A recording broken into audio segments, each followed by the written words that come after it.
why did you choose to do developer marketing? When I was at Facebook, and at the time, everybody was just clamoring over each other and just dying to be an Instagram, product marketer. And they're like, why are you doing, developer product marketing? And I think for me, I just felt like, well, developer marketing was just a smarter way for end user acquisition. Because if you get a developer to implement an API, they'll put that into their own software, which then in turn could hit like 2 million end users. So if I just spend my effort on that one developer, then that could potentially be hundreds of thousands, maybe even millions of end users.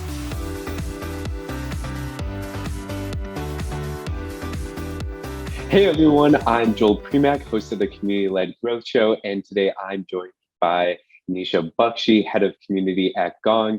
Thank you so much for being on the show, Nisha. Thank you for having me. Of course. Well, first off, let's give everyone a quick 30-second intro about yourself. Yeah, I'm the head of community at Gong. I joined the company in April, and in the past 7 months, I have built and launched a community, and we have our first community hire starting in a week and a half. And I'm just really excited to get more people to join the community and get more engagement. Wonderful. Awesome. Well, we're going to do a little rewind because you, unlike some people who are just getting into the community space, have a long history of actually working in the community space, but on the developers community side. Yeah. So with that, what is a developer community and what's the value of one to a company? Yeah, I mean, I think so. Typically, having a developer community is a broader, like a developer marketing play.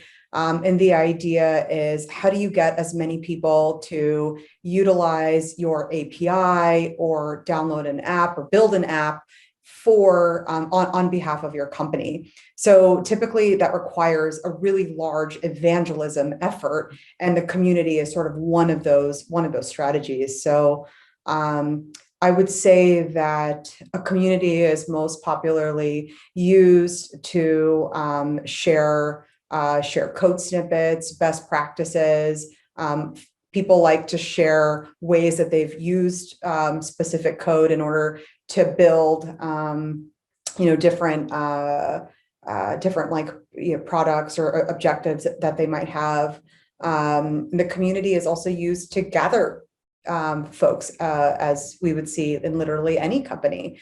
So if you think about hackathons, planning those out, if you think about getting groups together of people, hey, I want to build this robot, and I'm a hardware engineer, and I need a software engineer. I need somebody in the back, who specializes in back-end development, et cetera. And you can find people like that. And I've heard also wonderful success stories, how people have actually met their co-founders in developer community. So there's really just a lot of really great ways to use and leverage the community. I just shouted out a couple things that were on the top of my head, but I think it's a really wonderful way to sort of get the flywheel going for developers. It's authentic. It's a great bottoms up approach. Wonderful. Thank you so much for sharing that with us. On that same vein, what were some tactics that you used to strengthen the community in terms of, was it more educational content? Was it more meetups? What were some of those things that you guys did during your time at Microsoft, Facebook, and Salesforce? Yeah, I think a lot, especially at that time, a decade ago, just because I have to be honest, I guess you can see the dates on my LinkedIn. A lot of it, especially when I was at Microsoft, was really around gathering people in person. And I mean, even now in COVID, that's something that we all as humans sort of long for. And a lot of it was really gathering people to get together, to build together, and to come up with ideas, to have shared experiences, to get to know others, so that you will see a lot of developer meetups sort of form that way. What was missing at that time, and I think over the past decade, the developer communities have evolved quite a bit, as they sort of realized, well, there's a lot of developers that, have their hoods up, sitting in their basement, quietly coding. And when they're looking for tools that they want to use to enhance any type of software platform that they're building, they're not like looking for Microsoft hackathons to go to.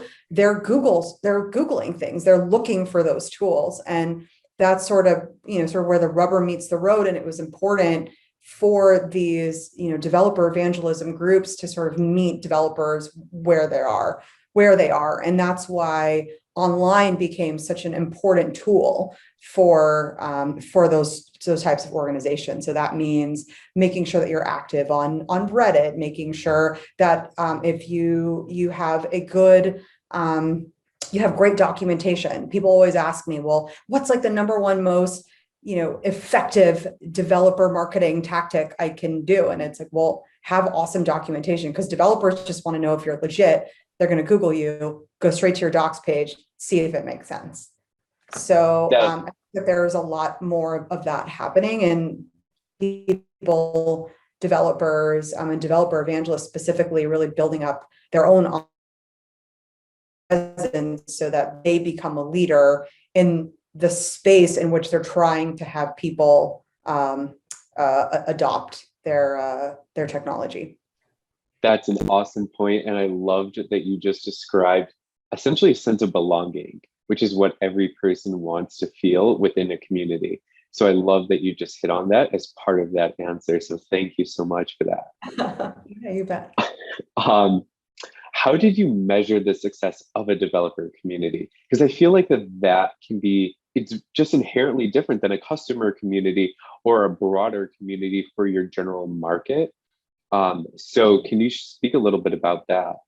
Oh my gosh, yes, definitely. It's all about adoption, right? Ultimately, it's how many times was this API used? How many times how many apps did we get out of this particular this particular campaign that we ran or program? And so I think a lot of it is really just the number of acquisition. That's all it is acquisition.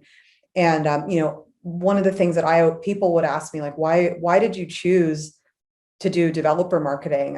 When I was at Facebook, and at the time everybody was just clamoring over each other and just dying to be an Instagram product marketer, and they're like, why are you doing developer product marketing? And I think for me, I just felt like, well, developer marketing was just a smarter way for end user acquisition, because if you get a developer to implement an API, they'll put that into their own software, which then in turn could hit like 2 million end users. So if I just spend my effort on that one developer, then that could potentially be hundreds of thousands, maybe even millions of end users. So I like the idea of that. And I'm all about efficiency with pretty much everything. And so I felt like that was really interesting. And that was very cohesive to my personality a little bit. I love yes, that. acquisition. Smarter, not harder. Yeah. Love it. Yeah. Last question.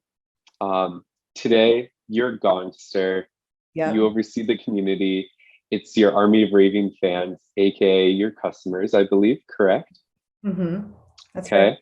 So how does Gong view community as a lever for growth, and what does community mean to Gong? Yeah, that's the money question. I feel really fortunate for 150 reasons being at Gong and at Gong right now, but community has always been a center of Gong's strategy. And without maybe even calling it out and saying, this is a strategy and we are doing this. And you see that so often now, especially during the pandemic, where other companies are looking to connect with their end users and their customers. And so they're trying to build these, community departments, and they may not be getting traction because They didn't already have a community of people, of raving fans. And I was really lucky enough to be able to walk into a role where there were already people that are spending all their time on LinkedIn saying, oh my gosh, I love Gong. These are the reasons why I like it. Like the first week that I joined, someone had sent me like 2 emails where people are literally asking, do you have a community where I can ask this question? Do you have a community where I can share best practices? So I think in that sense, I was already set up for success. And we already we have an amazing chief customer officer, Aran Aloni, who believes very deeply in the power of community. And what I've been able to do is really just, how do I step into something that's already has momentum and inertia? And how do I create a programmatic wrapper around that and harness that energy towards something meaningful? Right. So it's like, it's great. Like there's energy and everyone's like really, excited. But unless you take that and you put it in a few specific places, then you kind of waste a little bit of that energy. And I just feel really lucky to get to be that person to kind of build some of those programs. Your second question, what was lever for growth? How does Gong use community as a lever for growth? Right. And so I think right now the community is so young and it's a customer community. And our idea is, how do we get our customers to be able to help each other grow and use Gong the best that they possibly can? And there are just certain, there's a different level of value and intrinsic value that customers that fit a certain criteria, that maybe are, in a specific industry, that have sales teams like X size, if you're in a particular function within, your revenue department, maybe you're in sales enablement, you want to meet other people. You want to meet other people like that, and just sort of being able to enable that interaction is so it's so cool, and it's just like a one in a million opportunity. And so the way that I look at this as connecting people to each other that have shared goals and shared values can only ever produce amazing and positive results. And maybe someone will walk away from a conversation like you and I are having right now, and they say, you know what? I think I want you to be my surf buddy. And I think you and I need to go surfing together next weekend. And that's great. We want to build those connections. And maybe it's something more than that. Maybe it's, hey, you and I should start a sales enablement like group in Cincinnati, since we both live in Cincinnati, and the Gong community was able to connect us that way. And it's really just about connecting people so that they can learn together. Mm-hmm. I do want to say one other thing is that people learn in different ways, and people can learn through taking a course. People can learn through audio. People can learn through video, and people can learn through discussions and connection building and having conversations. And I'm so passionate about community because that's how I learn. If someone is like, hey, Nisha, you can read this book on the topic, or you can just actually have a conversation with Daniel Pink, there's a difference, reading his book versus having a conversation with him. And that's really big. And that's just a little plug for everyone to come to Celebrate in a couple of weeks. And totally unintentional, but really that's what it's about. And the more that we can proliferate this, the better. So who knows what will happen? Maybe we'll get, millions of Gong users and Gong customers one day. But really, the main goal is to connect people to each other so they can do amazing things and they can grow together and learn together. And that's why I love being at Gong, is because we have that shared understanding, and it is a big strategic bet for the company. Wonderful. Well, that's it that I have lined up. Um, Yeah. so I heard a little birds from Yeah. people and such that you may have some questions for me, and you're going to flip the script a little bit. Well, first of all, before I go into my questions, I would love it if you could tell everyone how to pronounce your name correctly. Joel Primack. Joel Primack. Yep. Okay, everyone, please, as a reminder, if you haven't ever gone on LinkedIn and clicked that really fun button where you can hear how to say people's names. So Joel and I actually had a long conversation about this the first time that we met. It's so helpful to actually do that when you meet people, and people really appreciate when you say their name correctly. So Joel Primack, I have some questions for you because you've been doing this really amazing podcast, and I'm curious to hear and learn more about you.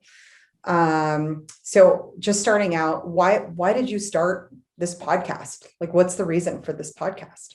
Yeah. So in August, September, I was brought on as an advisor at Charla, social listening, but for communities built on Slack, tech company. And so as part of that, they wanted to launch a podcast as part of their go-to-market motion. And one of the team members who brought me in as an advisor asked me if I would be interested in being the host. And I was just like, you mean I get to have 30 minutes or so to speak with some of the coolest people in community? Yes, please sign me up. And like started lining up guests. Yeah, that's really amazing. And what do you love about community? What does community mean to you? Because I think it means a lot, different things to different people. So maybe you can share your thesis. Yeah, community to me means bringing people together around something. And something can be a product, a point of view, um, the like just a passionate topic, even. Like it can really be anything. It can be location based, as you were mentioning in your example of, hey, we're sales enablement people, but we're also in Cincinnati. So it can be more localized or it can be bigger than that, like what you experience on platforms like Reddit or Slack communities that are 14,000 people globally, all within an industry. And a little bit of a sidetrack, I would also say that community is an art and a science to me. There's so much that you can measure with hard data, and then there's so much that you can say, I know it's working because these things keep happening. And they can be people just inherently sharing, like in your example, new uses for Gong in your community. Hey, we started using it for product marketing. We started using it for sales enablement. We started doing these really cool battle cards. So our reps can actually listen to how other people say things, not just read the words on a battle card. So I think that there are all sorts of uses and things like that for a community where it can be an art and a science. I love that. So are there any other trends that you see in community, art trends, science trends, mix of both, anything that you find fascinating right now? Yeah, I would say I think the biggest trend is really kind of going from that it's been super solely art before. Now we're really starting to see the rise of new technologies to enable the monitoring at a high level, whether a community is built on Slack, Discord, social media channels, or on a whole other platform of your own. I really think that people are starting to figure out how can we connect this precious little thing that sits in the center of marketing, sales, customer success, product, everything, and measure it and measure the worth, measure the engagement, measure the strength and health of it. So I really think that that art is really starting to hit the science right now. I think I would agree with that, because now the technology is sort of like catching up to what it is that human beings have wanted for forever, and have been self-organizing in their own ways with spreadsheets and whatnot. You've met so many different community people, community managers, over your career. And of course, there's different qualities that make a community manager, and characteristics that make them, who they are, make them wonderful. And maybe, I guess this is sort of like a two-part question, because my main question is like, what are the characteristics and traits that you see to make an amazing community manager or just community leader? But also, I'll let you kind of caveat that with like, does that change based on, if you are a nonprofit community leader, if you're a B2C community leader, if you're B2B, if you're, something else? Yeah. Just a little open-ended there, but curious your thoughts. Yeah, I would say that there are some definitely key qualities, because no matter if you're dealing with a B2C situation, B2B, nonprofit, I think that there's just a fundamental here of you are a person as a community manager, and you are talking with and interacting with other people. Mhm. At the most basic premise, that is it. So I think that these skills and characteristics and traits that I'm about to mention aren't going to be mind-blowing, but I think that they're coming from a place of you need to be a great listener. And sometimes that also and equally means being able to ask the right questions to make sure that you're solving for the right thing, not just the thing that someone is telling you that they're having a problem with. Because sometimes they could be having a problem up here, but the real problem is two rungs down. Mhm. So I think that that is a great characteristics.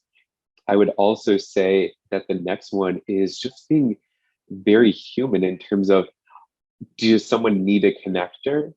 And you know exactly who to grab and be like, Nisha, I need you to help so and so because they're working and struggling to build the developer community.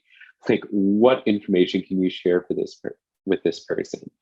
Do they need just that human approach of, is there anything else I can do for you? Or if you're all set, please let me know if there's anything else I can do for you in the future.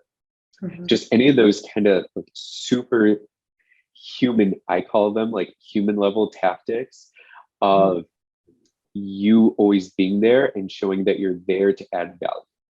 Because as the community manager, you're not just sitting in a little ivory tower pushing stuff out.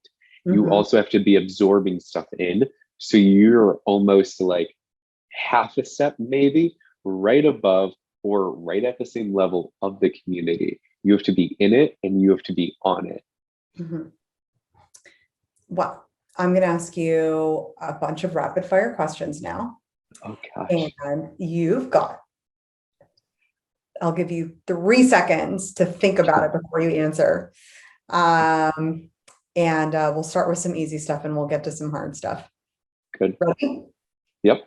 Okay. You're all stretched out. You're ready to go. Yep. Did your deep breaths and a Yeah. little meditation? Okay. Favorite color? Blue. Favorite place to visit? Hawaii. Who's your best friend? Derek Sajak.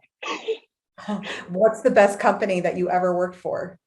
Ooh, probably Sales Assembly. Okay. What is the best company that you think is out there right now? Like if you could work at any other company, you had a choice, where would you work? Apple. What is your dream job? Be my own CEO, or like start my own company. Who's your favorite family member? My mom. Oh, Everybody knows that. oh, No secret. tell us about your mom. Uh, well, she grew up outside of DC, came to Chicago for college at University of Chicago, got her bachelor's there as well as a master's, got an MBA from Northwestern, worked at a few different places within the real estate sphere. Her last role before starting her own real estate consulting company was a stint within the division of Sears that owned and bought their malls that they owned across America. So she also got to travel for work. So I thought that that's pretty cool. Yeah. Oh, that's so cool. Does she have anything to do with like the Sears Tower? Uh, Um, Not to my knowledge, yeah, but I do know that she had to work there for some that- time.